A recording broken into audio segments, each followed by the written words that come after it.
नमस्कार हरि प्रेमियों, आपका हमारे YouTube चैनल में स्वागत है। हरि प्रेमियों, कैसे हैं आप? उम्मीद है आप सब अच्छे होंगे। आइए आज का प्रसंग शुरू करते हैं। आज का प्रसंग है सावन शिवरात्रि व्रत कथा को पढ़ने से मिलेगा आपको भगवान शिव शंकर का आशीर्वाद। हरि प्रेमियों, अगर आप हमारे चैनल पर नए हैं तो प्लीज़ चैनल को सब्सक्राइब जरूर कर लीजिए और बेल आइकॉन को जरूर दबा लीजिए कि आप तक हमारे सारे नोटिफिकेशन पहुंचते रहे। हरि प्रेमियों, आपका एक भी सब्सक्राइब हमारे लिए बेहद मायने रखता है।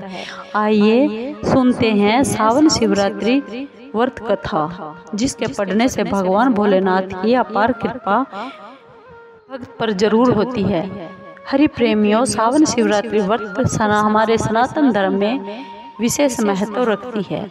हमारी मान्यता है कि इस व्रत को करने से मनुष्य के सभी दुख दूर हो जाते हैं और भगवान शिव की अपार कृपा प्राप्त हो जाती है। इस साल सावन शिवरात्रि व्रत 2 पढ़ रहे हैं क्योंकि सावन 2 हैं। हरि प्रेमियों, शिवरात्रि व्रत की कथा पढ़ने से और सुनने से जीवन के सभी कष्ट दूर होकर सभी मनोकामनाएं जरूर पूर्ण होती है। हरि प्रेमियों, सावन शिवरात्रि की कथा के अनुसार एक बार चित्रभानु नाम का एक शिकारी था जो पक्षियों की हत्या करके अपने परिवार का पालन पोषण करता था। वह एक साहूकार का ऋणी था, लेकिन उससे कर्ज ना चुकता होने के कारण क्रोधित साहूकार ने उसको बंदी बना लिया। संयोग से उस दिन शिवरात्रि का ही पावन त्योहार था। बंदी रहते हुए उस शिकारी ने शिव संबंधी धार्मिक बातें वह सुनता रहा। वहीं उसने शिवरात्रि व्रत की कथा भी सुनी। शाम के समय साहूकार ने जब उस शिकारी को बुलाया और ऋण चुकाने के लिए फिर से पूछा तो शिकारी ने कर्ज अगले दिन चुका देने का वादा भी कर दिया। साहूकार ने उसकी बात मान ली और उसे मुक्त कर दिया। शिकारी जंगल में शिकार करने के लिए चला गया। दिन भर बंदी गृह में रहने के कारण शिकारी बहुत भूखा और प्यासा था। वह बहुत व्याकुल हो रहा था। सूर्यास्त के बाद वह एक तालाब के पास गया और वहां एक घाट के किनारे बैठकर उसने थोड़ा सा जल पीने के लिए तालाब से पानी लेकर पेड़ पर चढ़ गया। शिकारी को बहुत उम्मीद थी कि कोई न कोई जानवर उसकी प्यास बुझाने इस घाट के पास जरूर आएगा। शिकारी बेलपत्र के पेड़ पर बैठा हुआ था और उसी पेड़ के नीचे एक शिवलिंग भी था जो बेलपत्रों से ढका हुआ था। भूख और प्यास से वह थका तो था ही, वह उसे मचान बनाकर बैठ गया।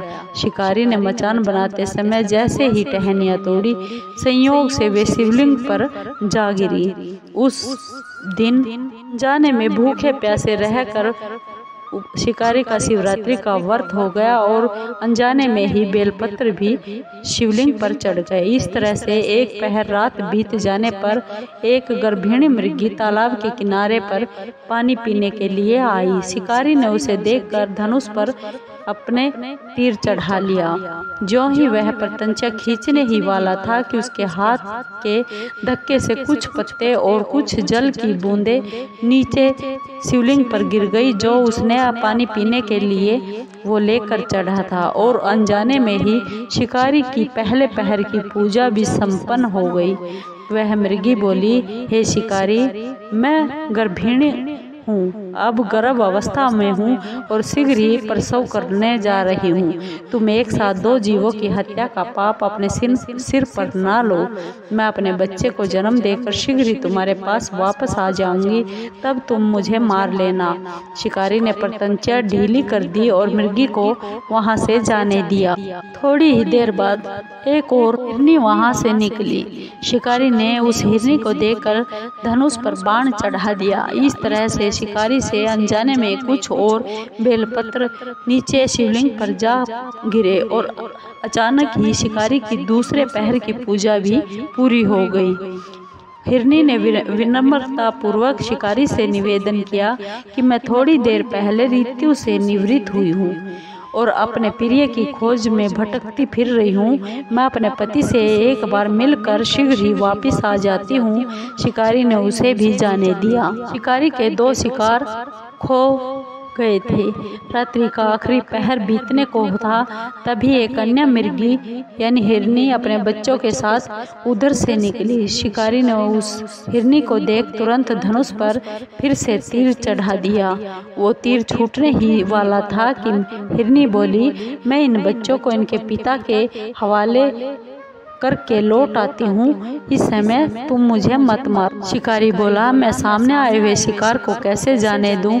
इससे पहले भी मैं 2 शिकार खो चुका हूँ। मेरे बच्चे भूख और प्यास से तड़फ रहे होंगे। मृगी ने शिकारी की बात सुनकर कहा, जैसे तुम्हें अपने बच्चों की ममता बहुत तंग कर रही है, सता रही है, वैसे ही मुझे भी अपने बच्चों की बहुत फिक्र है। इसलिए मेरे बच्चों का सोचते हुए मुझे थोड़ी देर के लिए जीवन दान दे दो और मुझ पर विश्वास कीजिए। मैं इन्हें इनके पिता को सौंपकर तुम्हारे पास जल्दी सी आती हूँ। हिरनी की बात सुनकर शिकारी को उस हिरनी पर दया आ गई। उसने उसे भी जाने दिया।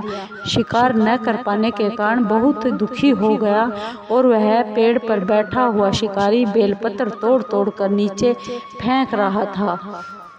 इस तरह से उसके तीसरे पहर की पूजा भी अपने आप संपन्न हो गई। पौ फटने ही होने वाली थी कि एक मृग उसी रास्ते पर आया। शिकारी ने सोचा, चाहे कुछ भी हो जाए, अब की बार वह शिकार जरूर करके रहेगा। शिकारी की वह तनी हुई परतंचा देखकर वह हिरन बोला, यदि तुमने मुझसे पहले आने वाली 3 हिरनियों और उनके छोटे छोटे बच्चों को मार डाला है, तो मुझे भी तुरंत ही मार डालो, ताकि मुझे उनके वियोग में ज़्यादा दुख न सहना पड़े। मैं उन हिरनियों का पति हूँ। यदि तुमने उन्हें जीवन दान दे दिया है, तो मुझे भी कुछ समय के लिए जीवन दान देने की कृपा करो। मैं उनसे मिलकर तुम्हारे पास अभी आ जाऊँगा। हिरन की बात सुनकर शिकारी ने हिरन को सारी बात बता दी कि क्या हुआ। तब हिरन ने कहा, मेरी 3 पत्नियां जिस प्रकार प्रतिज्ञाबद्ध होकर गई है, वो मेरी मृत्यु से अपने धर्म का पालन नहीं कर पाएंगी। अतः जैसे तुमने उन पर विश्वास करके उन्हें छोड़ दिया है, वैसे ही तुम मुझे भी छोड़ दो। मुझ पर विश्वास करो, मैं फिर वापस आ जाऊंगा। मैं उन सभी के साथ तुम्हारे सामने अभी शीघ्र ही उपस्थित होता हूँ। जाने अनजाने में ही सही वह व्रत, रात्रि जागरण और शिवलिंग पर बेलपत्र चढ़ने से उस शिकारी का हिंसक दिल अब निर्मल हो गया था। उसके हाथ से धनुष छूट गया और उसने मृग को जाने दिया। थोड़ी देर में वह हिरण सपरिवार शिकारी के सामने आ गया और किंतु जंगली पशुओं की ऐसी सत्यता और सामूहिक प्रेम भावना को देखकर उस शिकारी के मन को बड़ी गलानी महसूस हुई। उसके नेत्रों से आंसू झरझर बहने लगे। उसने हिरण परिवार को जाने दिया और अपने कठोर हृदय को जीव हिंसा से सदा के लिए हटा दिया। शिकारी के ऐसा करने पर भगवान शिव शंकर ने प्रसन्न होकर उसे अपने दर्शन दिए और शिकारी को सुख समृद्धि का वरदान दे दिया। गुहु नाम प्रदान कर दिया। ये वही गुहु था जिसके साथ भगवान श्री राम ने मित्रता की थी। इस प्रकार शिवरात्रि पूजन पौराणिक व्रत कथा यह समाप्त हुई। ओम नमः पार्वती पतये हर हर नमः। प्रेमियों, आपको यह शिवरात्रि की कथा कैसी लगी? अगर आपको अच्छी लगी हो तो प्लीज़ चैनल को सब्सक्राइब कीजिए, लाइक कीजिए, शेयर कीजिए और कमेंट ज़रूर कीजिए। धन्यवाद। हरि प्रेमियों, हर हर महादेव। ओम नमः पार्वती पतये हर हर महादेव।